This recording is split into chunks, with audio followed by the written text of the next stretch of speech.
కాబట్టి ఆచ్చు క్రోధమును మహానలంబు క్రోధవర్జితుండు గురుకుని తేజంపు తాళచ్చు. ఎవడు అలా పరిశీలించి కోపాన్ని వదిలిపెట్టడం అలవాటు చేసుకున్నాడో వాడు తేజస్సు సంతరించుకుంటాడు. కోపము చేత తేజస్సు క్షయమైపోతుంటుంది. కోపాన్ని నిగ్రహించుకున్న వాడికి తేజస్సు పెరుగుతుంటుంది. కాబట్టి తేజంపు దాల్చు దేశకాల తత్వమిది. ఆకరణ విశేషాడు పెద్ద మాట.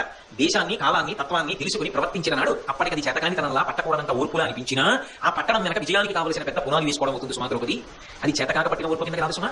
ఓర్పు చేత సాధించాలి, ఇది కోపము చేత సాధించవచ్చు అన్నమాట అంత ఆదరణీయముగా అనిపించదు. ఇన్ని అవగుణములు ఉన్న దాన్ని తెచ్చుకునే కన్నా గుణములు ఎక్కువగా ఉన్న ఓర్పునే పట్టుకోవడం మంచిది కదా ద్రౌపది. ఎంత ప్రేమగా మాట్లాడాడు. ధార్మికంగా బ్రతుకుదాం అని తాపత్రయం ఉన్న వాళ్ళకి కోపాన్ని కొంచెం తెచ్చుకుందాం అనుకోవడం మంచి పద్ధత. కొంచెం తెచ్చుకున్న తర్వాత అది అక్కడ ఆగుతుందని నమ్మకం ఉంటుందా? కొద్దిగా మంట పెట్టి 2-3 గంటల పోయే వస్తాను ఇలాగే ఉంటుందంటే ఉంటుందా? ఏమో ఎంత అవుతుందో వచ్చాక ఇంటినే కలిసొచ్చు.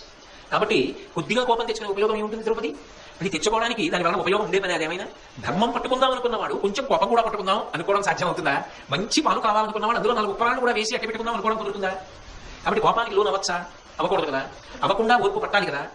ఓర్పు వదిలి కోపాన్ని పట్టుకుంటే పని అవుతుందని ఎలా సిద్ధాంతం చేస్తున్నావు ద్రౌపది? ఇంత తెలిసిన దానివి కదా. బహుశా మన బాధలు చూసిన ఆక్రోశంలో నీ మాట అంటాం. అంతేకాని ఆయన చూసావా ఇలాంటి తప్పుడు సలహాలు ఇవ్వచ్చా? అలాంటి మాటలు ఆయన అనలేదు.